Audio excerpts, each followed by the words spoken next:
అందరికీ నా హృదయపూర్వక నమస్కారాలు. మొన్న గత ఏప్రిల్ 22న 27 మంది అమాయకుల్ని పెహల్గాంలో ఉగ్రవాదులు, పాకిస్తాన్ ప్రేరేపిత ఉగ్రవాదులు ఎంత ఘాతుకం చేశారో మనందరికీ తెలుసు. దాని పర్యవసానం భారతదేశం పాకిస్తాన్కి అండగా ఉన్న ఈ టెర్రరిస్ట్ క్యాంపుల మీద దాడులు చేయడం, స్ట్రైక్స్ చేయడం జరిగింది. వారి ఉగ్రవాద శిబిరాలని ధ్వంసం చేయడం జరిగింది. దానికి కంటిన్యూటీగా యాక్షన్ పాకిస్తాన్ కూడా మనకి కాల్పులు జరపడం, వీటి సరిహద్దుల్లో ముఖ్యంగా 5 రాష్ట్రాల్లో చాలా తీవ్ర చాలా ఉద్విగ్నతతో కూడిన పరిస్థితులు ఏర్పడ్డాయి. ఆ క్రమంలో మన ఆంధ్రప్రదేశ్కి సంబంధించిన మురళీ నాయక్ కూడా అగ్నివీర్గా గత 2 సంవత్సరాలు 22లో వెళ్ళిన వ్యక్తి. వాళ్ళ తల్లిదండ్రులతో మాట్లాడుతూ ఉంటే ఒకటే చెప్పాను, నేను దేశం కోసమే పుట్టాను, దేశం కోసమే చనిపోతాను అనేది పదే చెప్తా ఉన్నాడు. ఎందుకు నాయన మనకు ఆ ఉద్యోగాలని తల్లి అంటున్నా కానీ, లేదమ్మా నాకు రైల్వే ఉద్యోగం వచ్చినా రైల్వే ఉద్యోగానికి పోలేదు, కేవలం దేశం కోసం పనిచేస్తాను, నేను దేశం కోసమే చచ్చిపోతాను ఆ కమిట్మెంట్ ఉన్న వ్యక్తి. కానీ దురదృష్టవశాత్తు చాలా చిన్న వయసులో 23 ఏళ్ల వయసులో తన ప్రాణాలని కోల్పోవాల్సి వచ్చింది. నేను మొన్న కూడా ఏం చెప్పానంటే, నిజంగా ఉగ్రవాదుల తూటాలు కానీ సరిహద్దుల యుద్ధాలు కనుక జరిగితే దాని పర్యవసానం, దాని ప్రాణాలు మొత్తం సమస్త భారతంలో అవి కనిపిస్తూనే ఉంటాయి, దాన్ని ఎక్కువ అవుతూనే ఉంటాయి. దానికి ఒక బలమైన ఉదాహరణ మురళీ నాయక్ గారి మరణం. ఇది చాలా బాధ కలిగించింది. 23 ఏళ్ళ చిన్న వయసు. మనం ఎవరు భారతదేశంలో ఎవరు యుద్ధం కావాలని కోరుకోలేదు, ఎప్పుడు మన పరాయి దేశాల మీద యుద్ధం చేయలేదు. మనల్ని సంరక్షించుకోవడంలో మనం యుద్ధం చేయని తప్పక పరిస్థితులు. అలాంటి పరిస్థితుల్లో దీనికి మొదటిది కారణం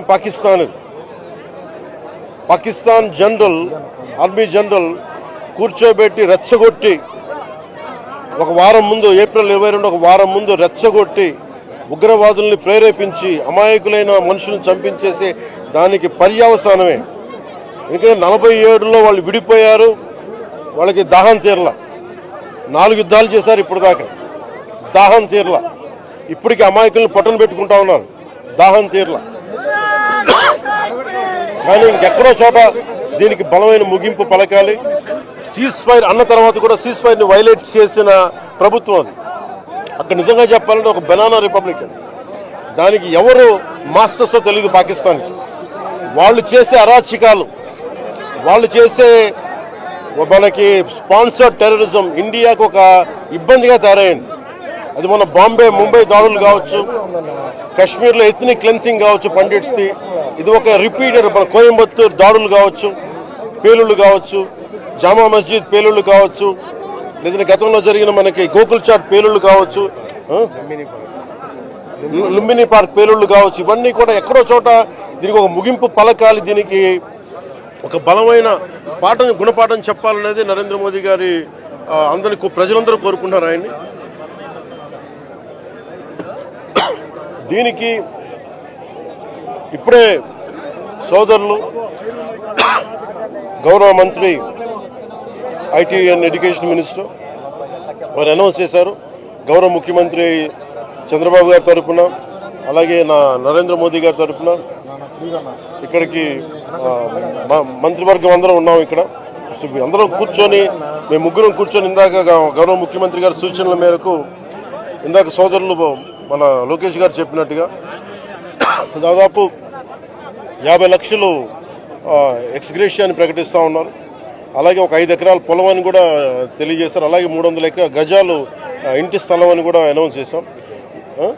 అలాగే ప్రభుత్వంలో వాళ్ళకి ఎవరికైనా సరే, వాళ్ళ నాన్నగారికి కానీ ఎవరికి కానీ ప్రభుత్వ ఉద్యోగం కూడా ఖచ్చితంగా ఇవ్వాలనేది క్యాబినెట్లో ముందు పెట్టి దాని నిర్ణయం తీసుకుంటాం.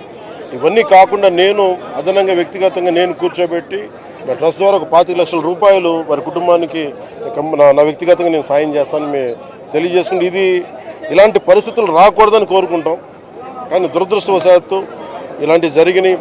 మనం అందరం ఇలాంటి పరిస్థితుల్లో భారతదేశ ప్రభుత్వానికి, ప్రధాని మంత్రి గారికి, అగ్రనాయకత్వానికి, ఆర్మీకి, నేవీకి, ఎయిర్ ఫోర్స్కి, ఎంటైర్ డిఫెన్స్ ఫోర్సెస్కి ఇది మనం అండగా ఉండాల్సిన సమయం. ప్రతి ఒక్కరూ చాలా ఎరుకుతోటి చాలా జాగ్రత్తగా ఉండాలి. ఎవరు వాళ్ళు వేలాది మంది ఈ లష్కర్ ఏ తోయిబా లేదా జైషే మహమ్మద్ తీవ్రవాదులందరూ కూడా వాళ్ళు భారతదేశం మీద రకరకాల దాడులు చేయడానికి ప్రయత్నం చేస్తూ ఉన్నారు. సీజ్ ఫైర్ని దయచేసి మనం ఎవరో నమ్మట్లా. సీజ్ ఫైర్ శాంతికి ఒప్పందం కాదు. వాళ్ళు ప్రత్యేక పరిస్థితుల్లో లొంగిపోయి ఇంక మా పాకిస్తాన్ బతకలేదు అని చెప్పి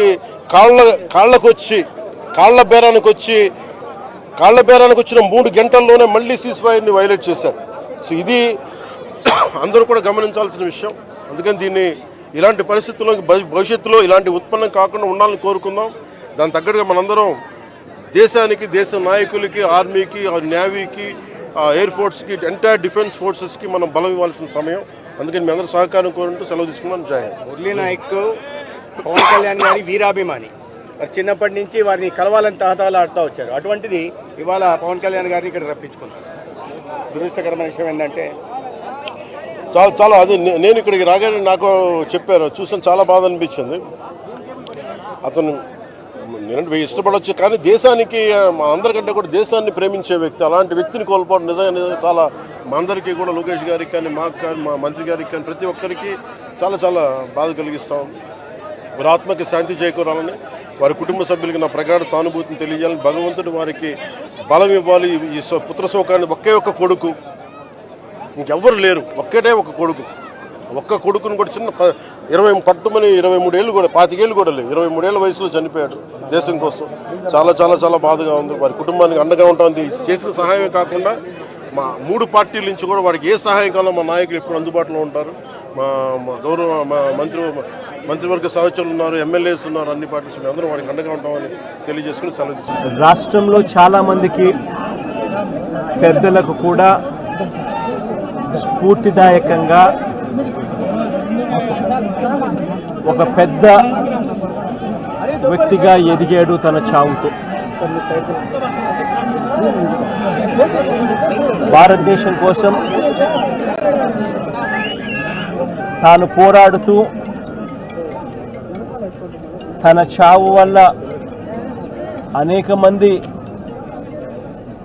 మిగిలిన అన్నదమ్ములు, అక్కచెల్లెమ్మలకు రక్షణిస్తూ తాను ప్రాణాలు కోల్పోయాడు. అలాంటి మురళిని తేడమైతే వెనక్కి తాలేము, కానీ మురళి చేసిన త్యాగానికైతే మాత్రం ఆంధ్ర రాష్ట్రంలో ఉన్న ప్రతి ఒక్కరం కూడా మురళికి ఇప్పటికీ కూడా రుణపడే ఉంటాం. రాష్ట్ర ప్రభుత్వం మొట్టమొదటిసారిగా ఏ జవాన్ చనిపోయినా కూడా ఆ జవాన్లకు ఇటువంటి ఘటనలో ఏదైనా కానీ ప్రాణాలు కోల్పోతే, దేశం కోసం పోరాటం చేస్తూ ప్రాణాలు కోల్పోతే 50 లక్షల రూపాయలు ఇచ్చే సాంప్రదాయం మొదలుపెట్టింది వైఎస్ఆర్సీపీ ప్రభుత్వ హయాంలో మొదలుపెట్టినందుకు చాలా సంతోషపడతా ఉన్నాం. ఆ సాంప్రదాయాన్ని కొనసాగిస్తూ ఇప్పటి ప్రభుత్వం కూడా 50 లక్షల రూపాయలు మురళి కుటుంబానికి ఇవ్వడానికి ముందుకు వచ్చినందుకు ఈ ప్రభుత్వానికి కూడా కృతజ్ఞతలే. పార్టీ తరపు నుంచి అన్ని రకాలుగా మురళికి అండగా తోడుగా ఉంటాం. పార్టీ తరపు నుంచి 25 లక్షల రూపాయలు వైఎస్ఆర్ కాంగ్రెస్ పార్టీ తరపు నుంచి అండగా ఉంటూ ఆ కుటుంబానికి తోడుగా ఉండే కార్యక్రమం చేస్తాం. మనిషిని తాలేకపోయినా కూడా తాను చేసిన త్యాగానికి అందరం కూడా అండగా తోడుగా ఉండే కార్యక్రమం అయితే ఖచ్చితంగా జరుగుతుంది. ఇలా కుటుంబానికి మంచి జరగాలని, చనిపోయిన మురళికి తన ఆత్మకు శాంతి కలగాలని దేవుని మనసారా కూడా కోరుకుంటాను.